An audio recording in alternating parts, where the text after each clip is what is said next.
Novembro é um mês especial para a nossa igreja. Tradicionalmente, nós separamos esse período para refletirmos sobre a gratidão, um tema essencial na vida cristã. Parece coisa de gente ansiosa, mas nós estamos de olho lá na última quinta-feira de novembro, que é o Dia de Ação de Graças, um dia em que de forma especial nós louvamos ao Senhor pelo seu sustento, pelas bênçãos que Ele tem derramado sobre todos nós, pelas bênçãos que foram recebidas ao longo do ano. E para a gente se preparar para isso, nós pastores gastamos todo o nosso grego dando nome a essa série de mensagens, Eucaristos, um chamado para sermos agradecidos. Nós queremos abordar como a gratidão é um aspecto da identidade cristã.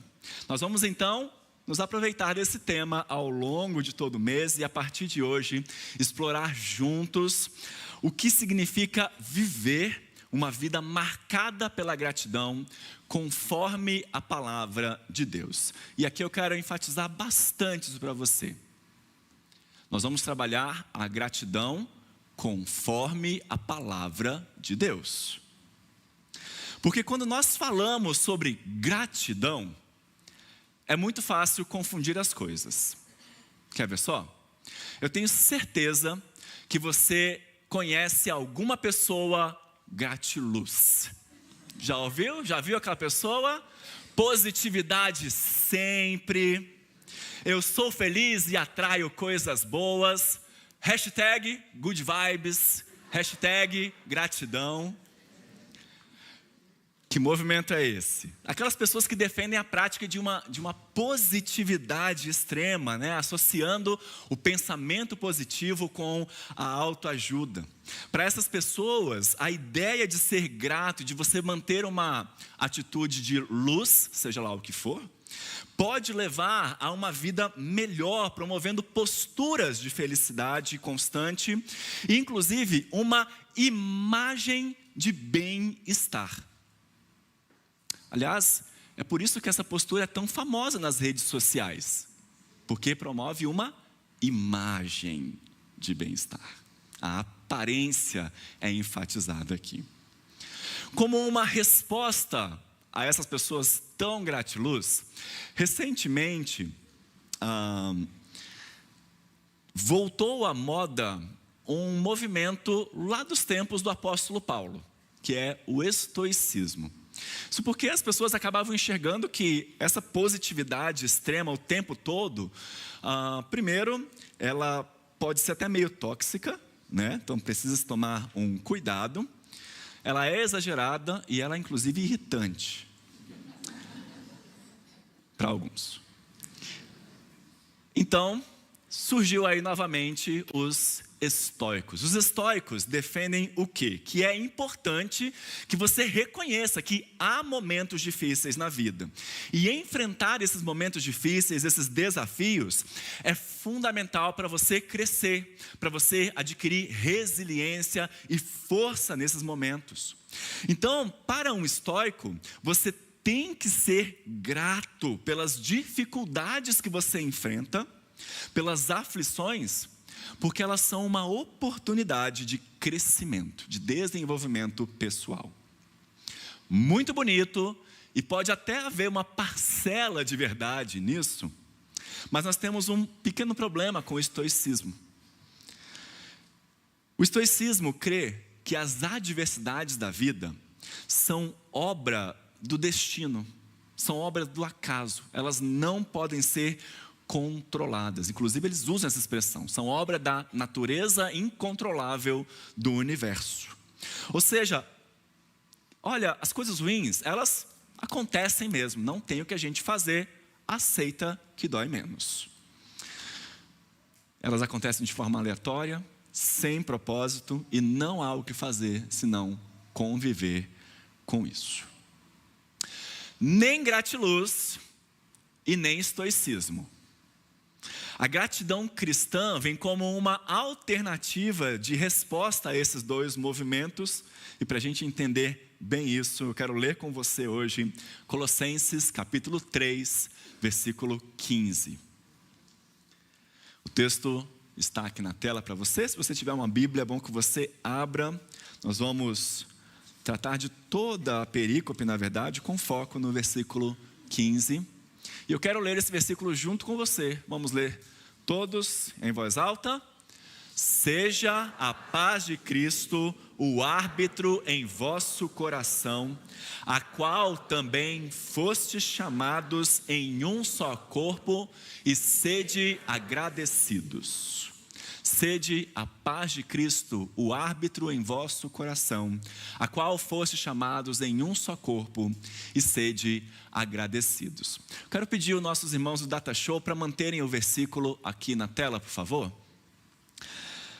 A carta de Paulo aos Colossenses, meus irmãos, foi escrita durante uma das prisões do apóstolo por anunciar Jesus como Senhor ressuscitado.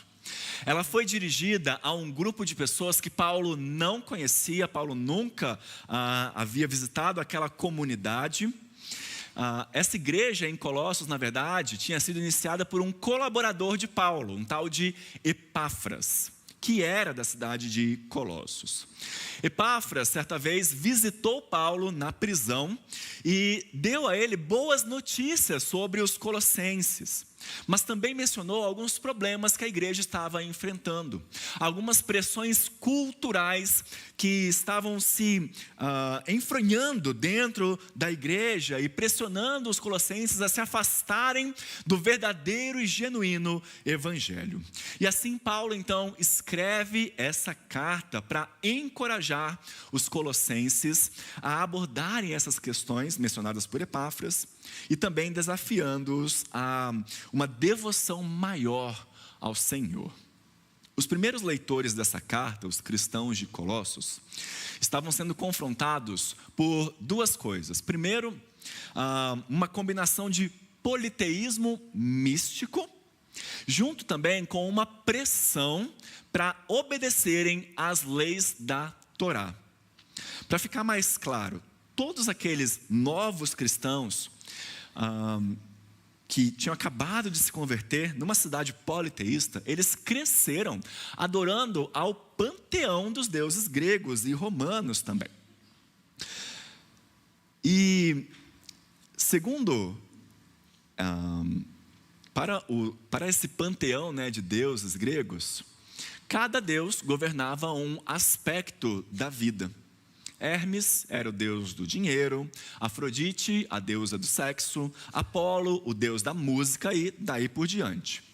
Então, o que eles faziam quando se convertiam? Eles simplesmente adicionavam Jesus como mais um deus a quem eles poderiam adorar.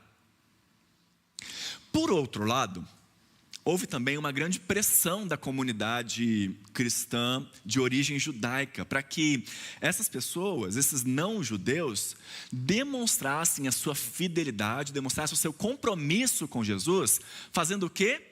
Obedecendo às leis da Torá, principalmente aqueles mandamentos que dizem respeito aos alimentos puros e impuros, à circuncisão, à observância de dias sagrados.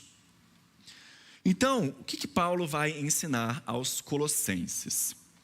Que ceder a qualquer uma dessas tentações, desses dois lados, é se comprometer, é colocar em xeque o verdadeiro evangelho, o evangelho puro e simples. Isso demonstra uma falha no entendimento de quem Jesus é e o que ele fez por nós. Os colossenses viviam com medo dos poderes espirituais, e então Paulo vem dizendo que Jesus, na verdade, triunfou sobre eles através da sua morte e ressurreição, e ao mesmo tempo libertou os colossenses de observarem, de qualquer obrigação. E da mesma forma, Jesus cumpriu em nosso nome todas as leis da Torá, que de qualquer maneira não eram capazes de fazer com que o nosso interior mudasse. não eram capazes de transformar o nosso coração humano egoísta. Então, o que Jesus fez na sua vida, o que Jesus fez com a sua morte, com a sua ressurreição, não precisa ser complementado. Em vez das leis, os seguidores de Jesus têm o poder da ressurreição para a sua própria transformação interna. Esse é o ponto principal de Paulo aqui no capítulo 3. Seguir a Jesus significa unir-se, significa receber uma nova humanidade. A nossa vida se uniu à vida de Jesus ressuscitado, e por isso Paulo vai começar esse capítulo 3 chamando os seus leitores a pensar nas coisas lá do alto, onde Jesus está assentado ressurreto. Paulo não está querendo dizer, olha, lembre-se do céu. Pense como um dia você que está salvo vai deixar essa terra, vai para o céu, viver de uma maneira harmoniosa. Pelo contrário, o que ele está dizendo aqui é que os céus são um lugar transcendente do qual Jesus governa sobre toda a criação, e a partir de lá, um dia ele voltará para transformar todas as coisas. A ideia aqui, queridos, é a mesma que o reverendo Valdinei pregou na semana passada, citou no final da mensagem dele, você se lembra? Ele disse o seguinte, que nós não fomos escolhidos simplesmente para ir para o céu. Nós fomos escolhidos para viver as realidades do céu na terra. A questão central não é se eu vou para o céu depois que morrer, mas é como eu posso viver a realidade do céu aqui, nesse mundo de tantas mortes. Se aqui eu vou compartilhar vida, eu vou compartilhar amor, eu vou compartilhar misericórdia. E como é então que eu faço isso? Paulo começa a falar a partir do versículo 12. Ele chama os cristãos a experimentarem uma transformação de vida, simbolizada aí por uma nova roupa espiritual. Paulo vai contrastar a antiga natureza humana com a nova natureza em Cristo, dizendo que os crentes devem despir-se dessa antiga roupa, das atitudes e comportamentos do velho eu, e então revestir-se das atitudes, das virtudes cristãs. Essa metáfora de trocar de roupa representa o processo de santificação, o processo de transformação à medida que nós nos conformamos à imagem de Cristo. No versículo 12, Paulo descreve os cristãos como os eleitos de Deus, santos e amados. E essas expressões são emprestadas lá do Antigo Testamento. Elas sempre foram utilizadas para falar muito sobre o povo de Deus. Em outras palavras, ele está dizendo aqui, lembrando aos crentes de Colossos e a nós também, que como um povo de Deus, nós somos separados para vivermos uma nova vida de pureza, de santidade. E esse status inclui o chamado a nós nos revestirmos, a nós assumirmos a partir de então uma certa postura. Postura como? Versículo 12. Ternos afetos de misericórdia, compaixão, bondade, humildade, mansidão, paciência. Virtudes que vão refletir o caráter de Deus, que moldam as relações no corpo ao qual nós fazemos parte, na igreja. Logo em seguida, Paulo orienta sobre a importância de cultivar a paciência e o perdão entre os irmãos, considerando que a vida comunitária traz muitos desafios, né? E daí ele dá essa ordem no versículo 13: suportai-vos uns aos outros e perdoai-vos mutuamente. Ele está aqui demonstrando que o amor é essencial para manter a unidade da igreja. E esse amor que Paulo considera a maior virtude, né, o vínculo da perfeição, atua para manter todas as outras qualidades juntas, promovendo então uma comunidade fundamentada no caráter e na graça de Deus. E é no meio dessas aplicações que nós chegamos então na orientação de Paulo que nós lemos aqui no versículo 15. Seja a paz de Cristo o árbitro em vosso coração, a qual também fostes chamados em um só corpo, e sede agradecidos. Paulo chama os crentes a permitirem que a paz de Cristo reine em seus corações. Essa paz que não é apenas um sentimento interno, né? É a base para a harmonia, para a unidade na igreja. Essa paz é algo que deve reinar, que deve governar, orientar, que deve ser um árbitro nas nossas relações, superando as divisões, superando os grupos, promovendo a reconciliação dentro da igreja. E daí vem essa expressão que nós queremos enfatizar aqui. Sede agradecidos, sede eucaristos no grego. Eucaristos era um adjetivo muito comum, amplamente usado no grego daquela época, não só dentro da Bíblia, mas fora da Bíblia também. E ele é formado por uma junção de duas outras palavras. Um prefixo, eu, que significa bem ou bom, e uma raiz caris, que significa graça, bondade, favor, da onde vem a nossa palavra caridade. Então, literalmente, eucaristos significa bem gracioso, bem agraciado ou bem favorecido. Ser eucaristos é reconhecer que você recebeu algo, é apreciar também que algo foi feito a você de uma maneira que você não merecia, de uma maneira graciosa. Fora da Bíblia, essa era uma palavra usada para descrever as relações sociais e um sentimento favorável de reciprocidade. Ou seja, quando uma pessoa recebia algo de alguém e desejava retribuir isso com honra, com respeito. Essa pessoa então era chamada de eucaristos. Era uma palavra que aparecia muito quando se falava na relação de uma pessoa com os seus deuses ou com os seus políticos favoritos também. E curiosamente, é uma palavra que aparece muito, sabe onde? Nos epitáfios, nos túmulos daquela época. A pessoa era descrita como tendo sido em vida um eucaristos, uma pessoa generosa, que recebeu muito apoio e que reconhecia isso. Então, aqui já dá para a gente perceber que gratidão é mais do que você responder de maneira educada a um presente que você ganhou, a um benefício que te deram. É mais do que você dizer obrigado. Gratidão no mundo antigo tinha a ver com identidade, com característica, uma marca que pertencia àquela pessoa.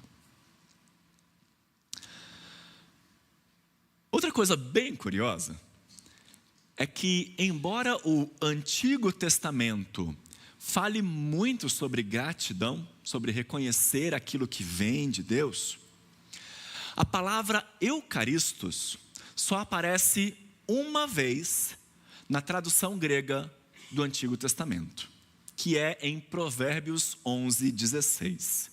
Lá diz assim: a mulher graciosa, a mulher eucaristos, alcança a honra, como os poderosos adquirem riquezas. Aqui, eucaristos foi utilizado para traduzir uma expressão hebraica, a expressão ren, o amor caridoso, o amor bondoso de Deus, a graça, o favor que Deus dá às pessoas.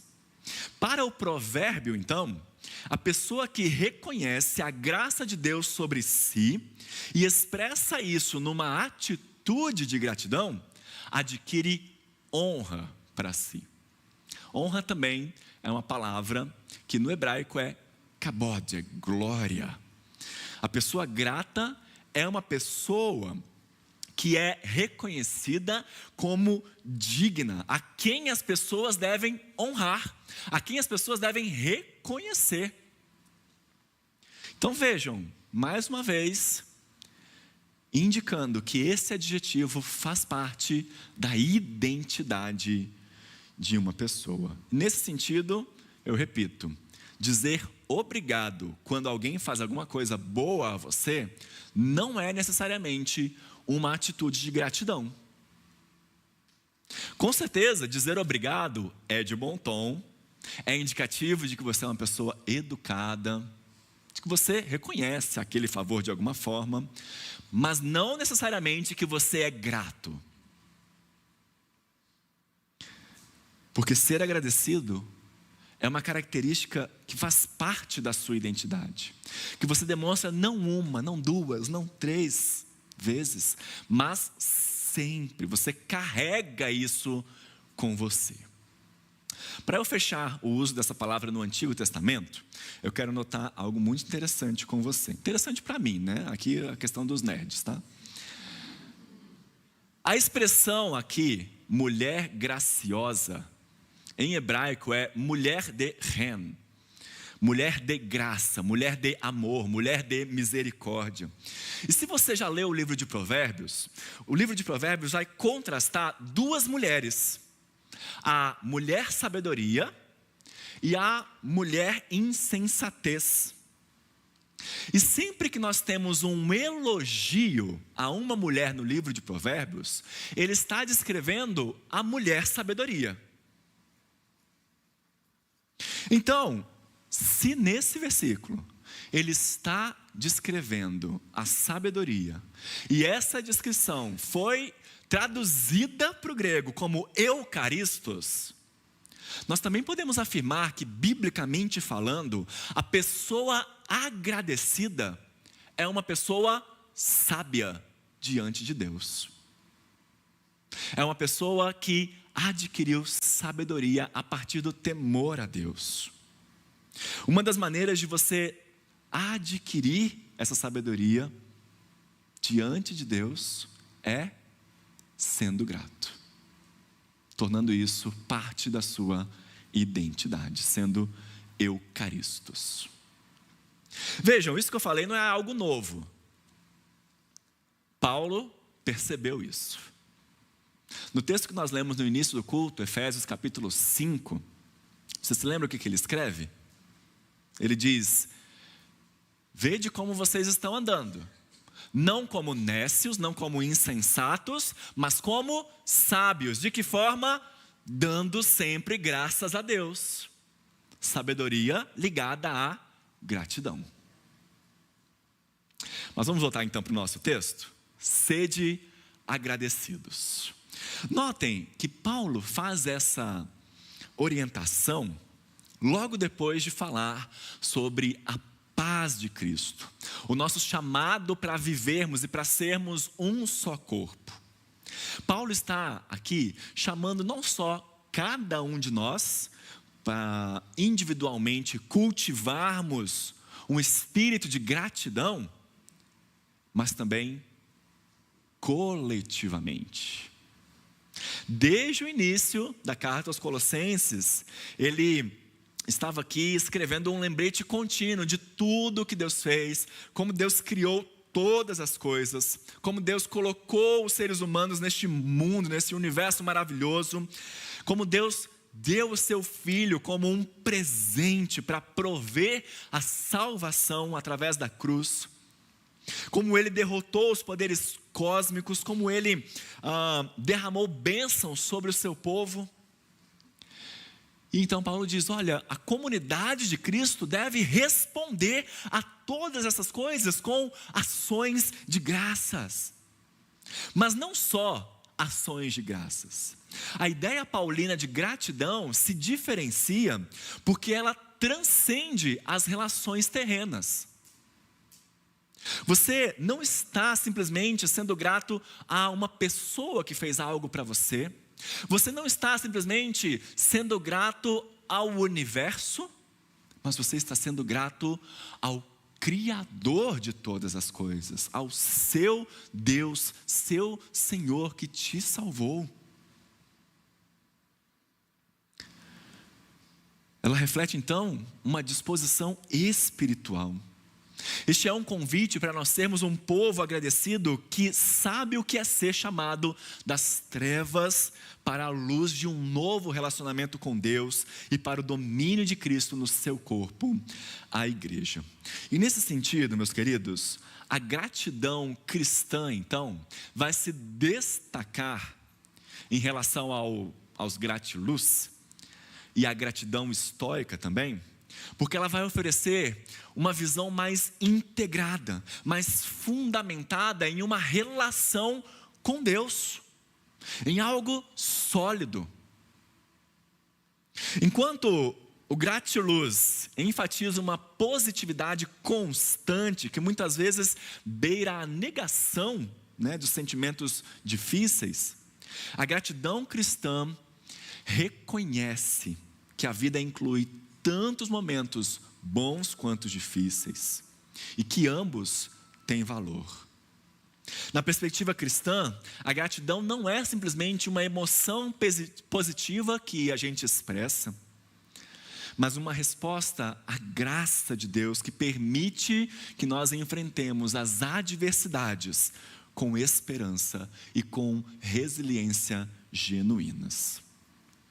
Hoje à noite, já dando um spoiler, o pastor Alisson vai abordar Filipenses 4, onde Paulo orienta os cristãos a apresentarem seus pedidos a Deus com ações de graças, indicando que a gratidão é um convite à confiança, é um convite à paz, mesmo nas dificuldades.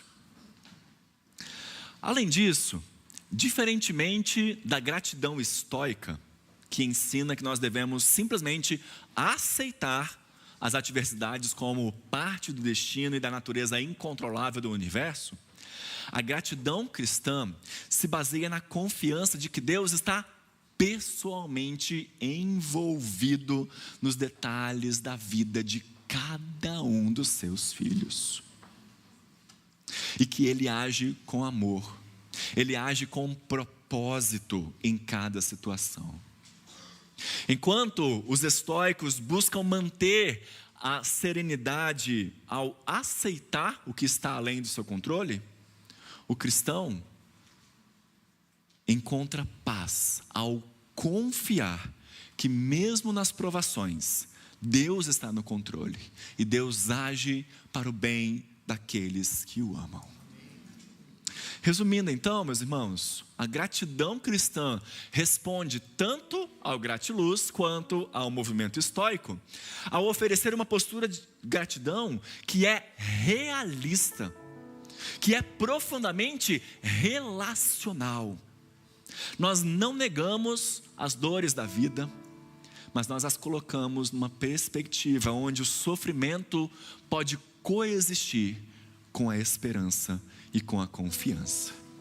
Então, ao reconhecermos Deus como a fonte de toda boa dádiva, nós vemos a gratidão como uma característica da nossa identidade e também como um ato de adoração, uma maneira de se aproximar de Deus. Isso é como Paulo continua, Ele vai falar sobre o culto a Deus, sobre nós nos instruirmos e aconselharmos mutuamente uns aos outros, falarmos entre nós com salmos, hinos e cânticos espirituais. Ele trata agora a partir do culto a Deus como uma expressão da gratidão ao Senhor.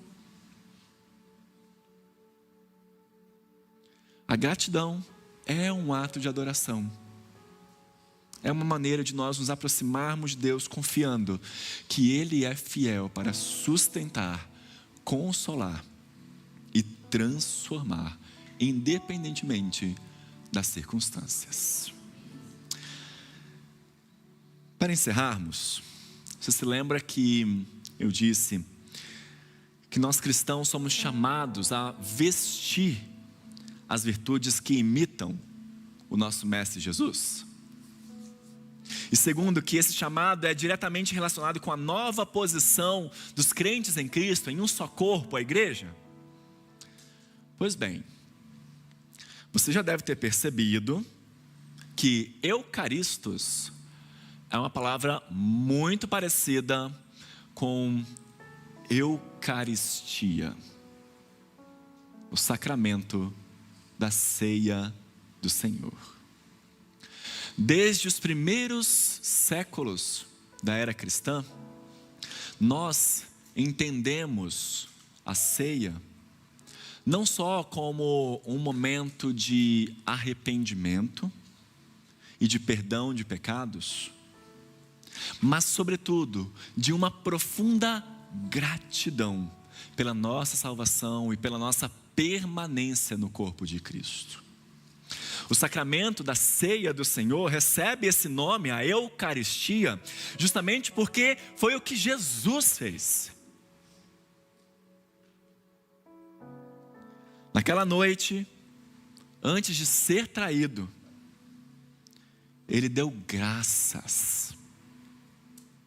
Ele deu graças antes de oferecer o pão e o vinho aos seus discípulos.